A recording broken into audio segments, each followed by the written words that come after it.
pessoal, tudo bem? Então vamos iniciar a correção do exercício que foi realizado na nossa última aula, antes do recesso. A primeira questão, a acroleína, CH2CHCHO, é uma substância muito tóxica e cancerígena. Ela se forma em diversos tipos de transformações químicas, entre elas as que ocorrem quando o óleo vegetal é reutilizado por diversas vezes em frituras. A acroleína é 1.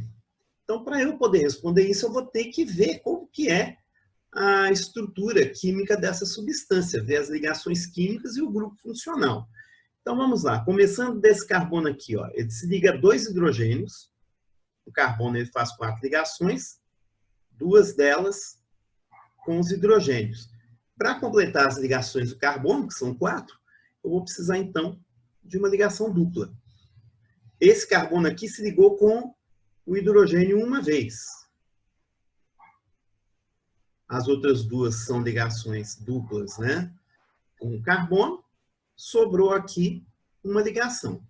CHO, o carbono está ligado ao hidrogênio, ao oxigênio e a esse carbono aqui, ó. O carbono se liga ao hidrogênio, sobram 2 ligações, essas 2 ligações têm que ser com oxigênio. Então, essa daqui seria a fórmula da acroleína, mostrando as ligações químicas. Nela eu noto a presença do grupo aldeído,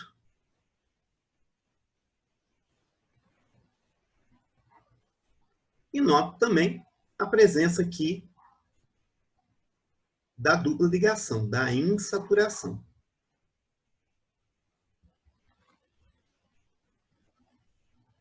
A cadeia tem 2 extremidades, então ela é uma cadeia aberta, e como ela tem só 2 extremidades, ela é uma cadeia normal, né? Então, o que vai acontecer? Essa substância aqui, a opção que mais se encaixa nela, é aldeído de cadeia normal. Por que aldeído? Porque tem esse grupo COH aqui na ponta, né? Que eu revelei quando eu mostrei aqui as ligações químicas nessa estrutura. Por que ele tem cadeia normal? Porque ele tem 2 extremidades livres apenas, ele não tem ramificações, né? A gente tem que lembrar aí, né, que as cadeias elas podem ser normais quando elas têm 2 extremidades livres, ou ramificadas quando elas têm 3 ou mais extremidades livres. Então, a resposta certa seria essa daqui, aldeído de cadeia normal. Nossa próxima questão, ela versa sobre a estrutura desse feromônio. Então, vamos ler aí juntos.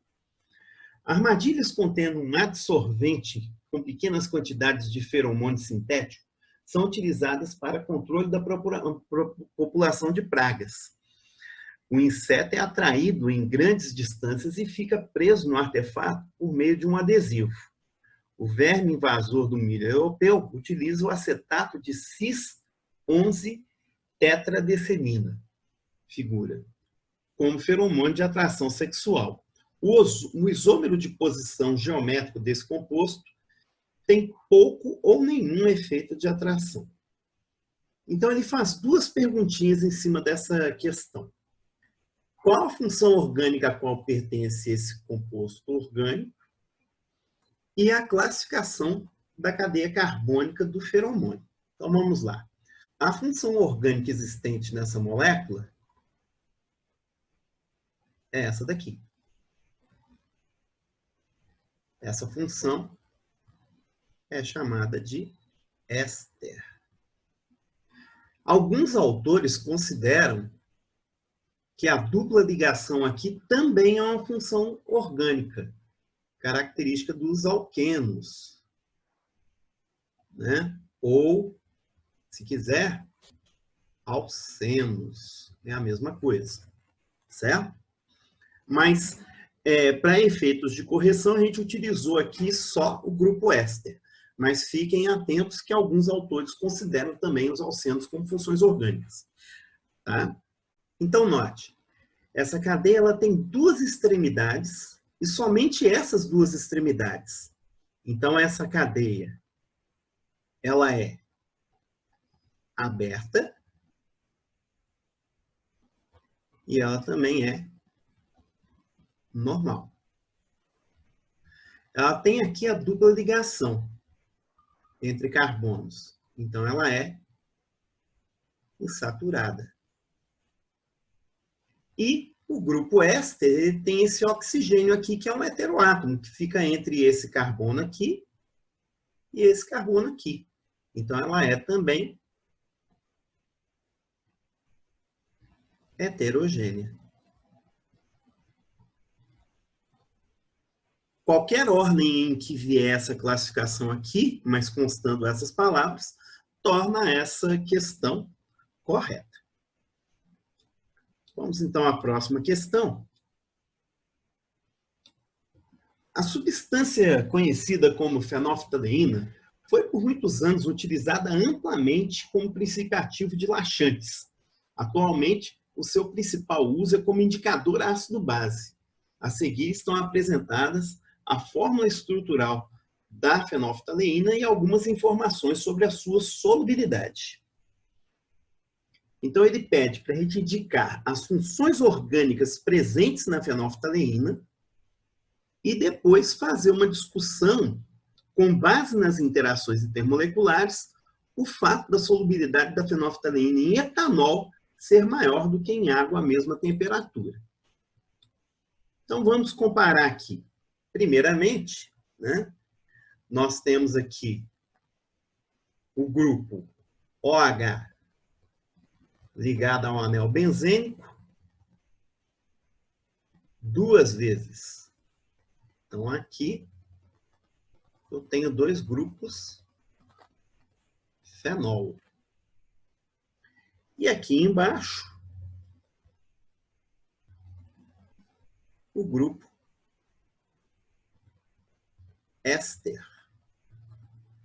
Então, as funções orgânicas presentes na fenolftaleína são fenol e éster. Não havia necessidade de se falar duas vezes fenol, né? Uma vez só basta. E é interessante, né, notar que alguns nomes de substâncias orgânicas, né, ele sugere já o que é que ela seria, né? Então, esse seria o primeiro ponto aí também a observar. Bom, comparando agora a solubilidade em água e a solubilidade em etanol, bom, a solubilidade dele em água é pequena porque a cadeia carbônica aqui é muito grande, né? Eu tenho aqui mais átomos de carbonos e hidrogênios, né? O que caracterizaria essa cadeia como mais apolar do que polar, né? Os grupos polares aqui são poucos, são só esses três aqui que a gente assinalou. Agora, em etanol, eu vou ter uma solubilidade maior, porque o etanol, se a gente escrever aqui a fórmula dele, a gente nota que ele tem aqui essa cadeia carbônica que também conseguiria interagir com essa parte apolar. Então, isso justificaria a solubilidade em etanol ser maior do que a solubilidade em água, né? No caso aqui, as interações de polo induzido e de polo instantâneo que vão se estabelecer entre as cadeias carbônicas são mais favoráveis do que, por exemplo, a ligação de hidrogênio que se formaria entre os grupos hidroxila e o grupo éster com a água. Então, por causa dessa interação da cadeia carbônica do etanol ser mais favorável com a cadeia carbônica da fenolftaleína, torna ela mais solúvel em etanol do que em água, certo? Então, essa daí seria uma explicação plausível para essa solubilidade maior. Na nossa próxima questão, a gente vai ter que fazer uma análise dessa estrutura aqui, considerando várias modificações nesse grupo X. Então, ele pede para a gente assinalar o que for correto. Então, essa questão aqui ela é uma questão verdadeiramente de múltipla escolha, né? Só que a gente tem que tomar cuidado, porque ela pode ter uma certa, duas, três, ou até todas certas, né? Múltipla escolha significa que você pode escolher mais de uma alternativa, né? Em contraste, né, com as questões objetivas, onde você só pode escolher uma única alternativa como sendo aquela que foi pedida no enunciado. Então, vamos lá. Se X for OCH3, a molécula apresenta cadeia aberta, ramificada, heterogênea e insaturada. Então, vamos lá. OCH3. Vamos imaginar que esse X aqui, então, seja OCH3. Então, vamos ver. A cadeia vai ser aberta porque ela tem extremidades livres. Ela vai ser ramificada porque ela tem 1, 2, 3, 4 extremidades carbônicas. Ela vai ser heterogênea porque eu vou ter aqui o nosso heteroátomo, que é o oxigênio. Só que ela vai ser saturada, porque não tem aqui a presença de duplas ou triplas ligações entre carbonos. A única dupla que eu tenho aqui é entre carbono e oxigênio. Isso não conta como insaturação. Então, essa primeira alternativa aqui está incorreta. Então, se H for X,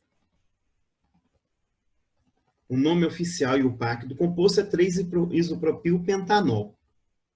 Bom, vamos observar aqui. Ó.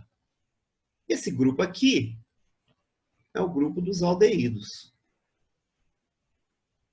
O aldeído ele tem terminação -al. Aqui ele supôs terminação -ol. Então, já está errado também. Passando adiante, aí no caso, esse daqui seria o composto, né? Só para poder fazer a nomenclatura, né? 1, 2, 3, 4, 5.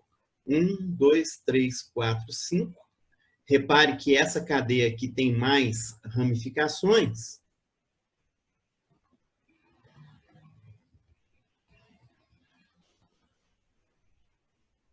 Numerando aqui. 1, 2, 3, 4, 5.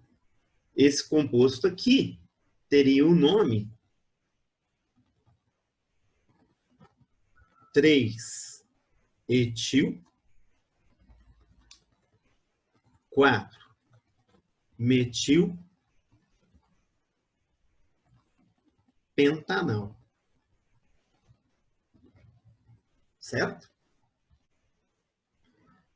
Se X for H, então, de novo, ele está supondo que aqui é hidrogênio, a molécula possui 4 carbonos primários, 2 carbonos secundários, 1 carbono terciário e 1 carbono quaternário. Essa de cara eu já vou descartar, porque aqui não tem carbono quaternário. Não tem jeito de ter carbono quaternário aqui. O carbono quaternário é aquele carbono que faz ligações químicas com 4 outros átomos de carbono. Não tem esse carbono nessa configuração da fórmula. Mas eu tenho aqui, ó, carbonos, que eu vou marcar como laranja, que são carbonos primários. Em vermelhinho aqui, eu estou marcando os carbonos secundários. E em azul, marquei aqui os carbonos terciários. Eu não tenho nessa molécula presença de carbonos quaternários, certo? Quando X for OCH3 e quando X for CH3, os compostos formados são isômeros. Não, eles não serão isômeros porque aqui eu tenho um oxigênio a mais. Então, de cara, essa também é uma questão absurda. Para eles serem isômeros, eles teriam que ter a mesma fórmula molecular. Eles não são isômeros. Quando X for CH3, o composto é pertencente à classe das cetonas, o grupo das cetonas. Então, colocando aqui como CH3, eu tenho carbono, C-O carbonila, carbono. Essa coisa aqui, então, caracteriza o grupo das cetonas. Então, a única alternativa correta aqui é essa daqui. Só para poder treinar, o nome dessa cetona seria... Aqui seria a nossa cadeia principal. Ela é a cadeia mais longa que eu tenho. A numeração partiria aqui. 1, 2, 3, 4, 5, 6, 4, etil, 5, metil hexan 2 ona. Qualquer dúvida com relação à nomenclatura, voltem lá no nosso site Química para Ver e Sentir e veja qual é a regra de nomenclatura para cetonas. Tá? Próxima questão. Ela era uma questão um pouquinho mais enjoada, porque ela exigia da gente a leitura de dados num gráfico. Os triglicerídeos são substâncias orgânicas presentes na composição de óleos e gorduras vegetais. O gráfico a seguir fornece algumas informações a respeito de alguns produtos usados no cotidiano em nossa alimentação. Observe o gráfico e analise as afirmativas.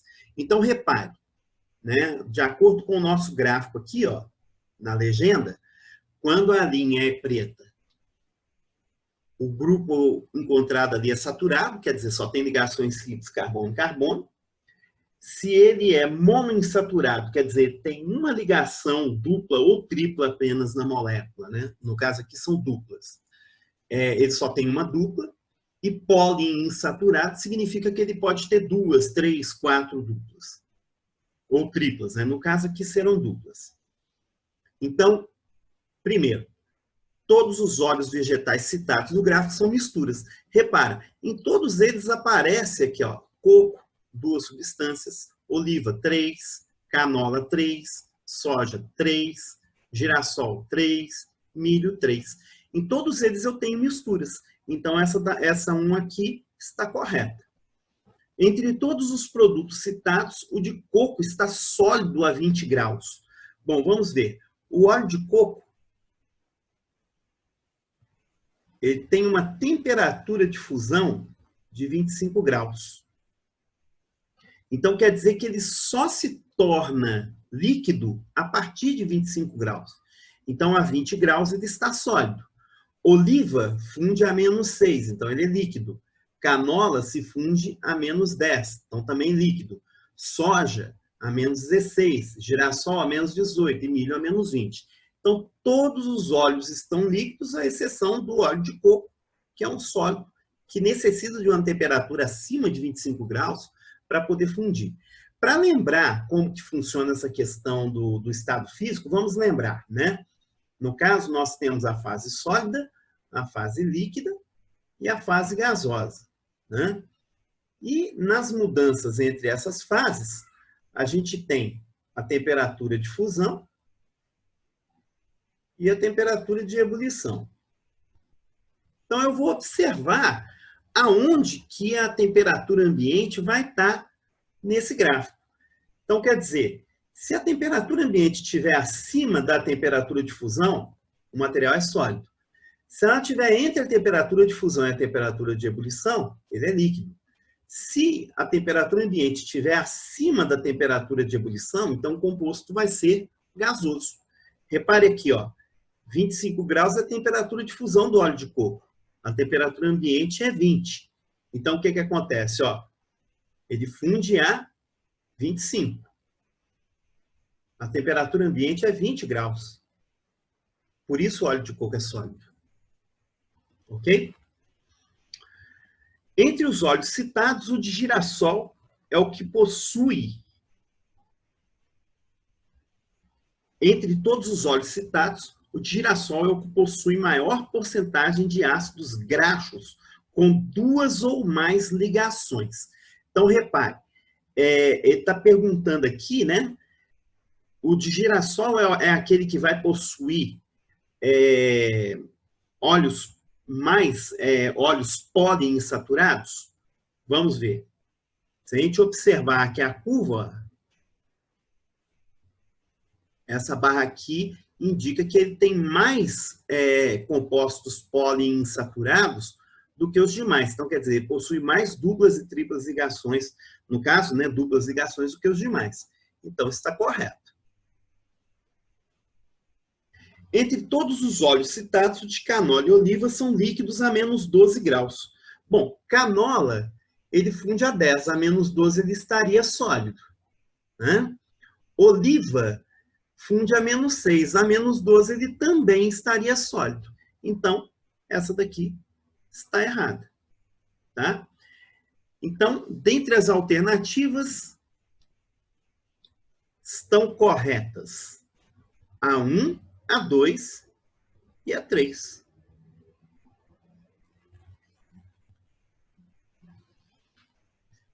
Na nossa próxima questão, ela é uma questão muito interessante, que ela fala a respeito da fabricação dos violinos mais famosos do mundo, né? São violinos com valor comercial muito alto. Então, os famosos violinos do mundo, fabricados entre 1600 e 1750 pelas famílias Amati, Stradivari e Guarneri. Um dos principais segredos desses artesãos era o verniz, tido como responsável pela sonoridade única desses instrumentos. Os vernizes antigos eram preparados a partir de uma mistura de solventes e resinas de diferentes proporções. Uma receita datada de 1650 recomendava a mistura de resina de pinheiro, destilado de vinho e óleo de lavanda. O quadro a seguir ilustra as principais substâncias presentes nos ingredientes da receita. Vamos lá, então, ver o que é que ele está pedindo aí nessa questão.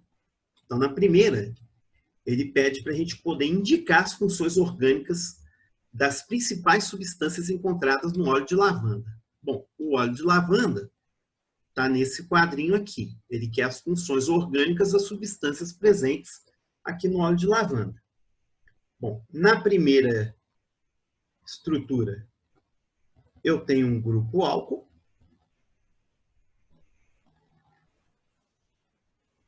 E na segunda estrutura,